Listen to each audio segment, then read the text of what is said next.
Hello and welcome to another video review. This is Red Faction for PC, PS2, and Mac. Now, to be perfectly honest with you, I didn't know too much about this game until after I got it. It's a first-person shooter by Volition Inc., who were actually part of the original Descent development team. And this game was actually originally Descent 4, and eventually Descent 4 was canceled, and they took some of the tech and the plot and put it into Red Faction. And this was kind of a revolutionary game at the time because it incorporated something known as geomod technology, and I'll get to that when I get to the gameplay. Now, considering when this was released, the graphics were basically average to good. This was 2001, so it's not exactly the best looking of games. Animations are fairly decent. They're not particularly great, but they work.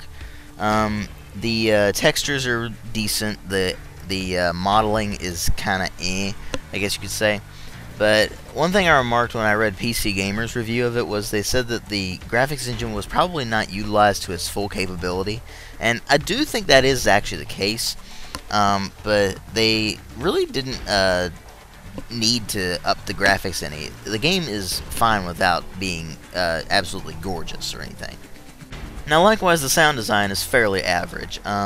The gun sounds do their job. They're not particularly beefy or concussive.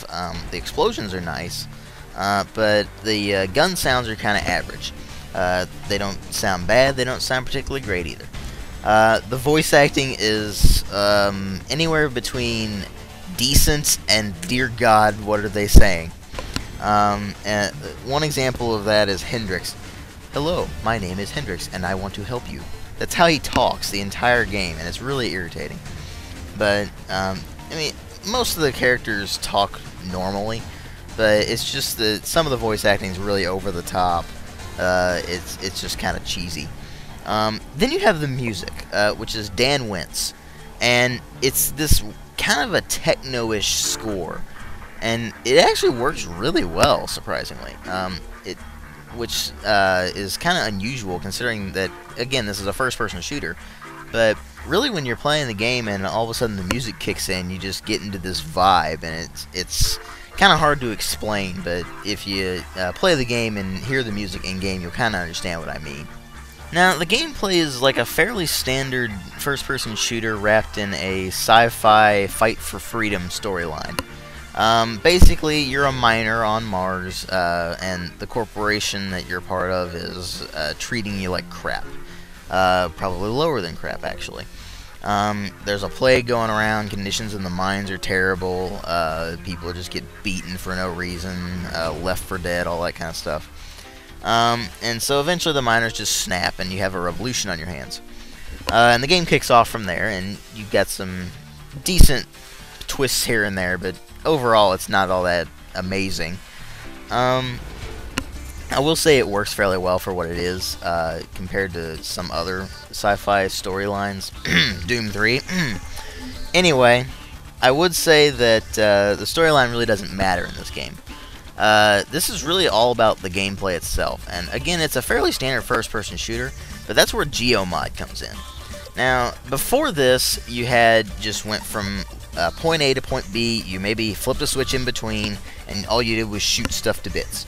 Now, you do that in this game too, but with geomod, you can actually blow through the walls.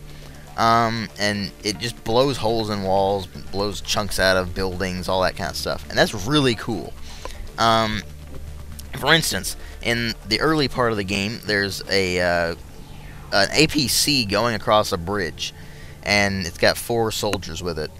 Well, guards, actually. And if you blow up the bridge under the APC, it'll just fall and explode, as opposed to you having to actually fight off the APC. So that presents some pretty cool tactical choices, as opposed to most shooters where you just had to blow up the APC or something. And it's I would say that the first couple of levels, there's a few of them that really just are there to show off the geomod technology and not much else. But other than that, the game is actually just fun. It feels like a solid first-person shooter. There's nothing that's really bad about it. I mean, it's a little buggy, and that's tolerable because there's nothing that's really going to break your game unless you're playing on a modern system, in which case there's a fan-made patch for that. So, you know, you start up the game with that patch, and it works perfectly. So, overall, I'd say Red Faction was a highly underappreciated game. It's pretty solid. I would say that it's nothing that's gonna absolutely blow you away, but for shooter fans to see something like the Geomod technology and what it does, it's a really cool thing. So if you're a shooter fan, you'll definitely want to check it out. You may be put away by the very kind of primitive gameplay element, but overall, it's a fairly enjoyable game, and I really do like it quite a bit. I actually give it a 4 out of 5, and thanks for watching.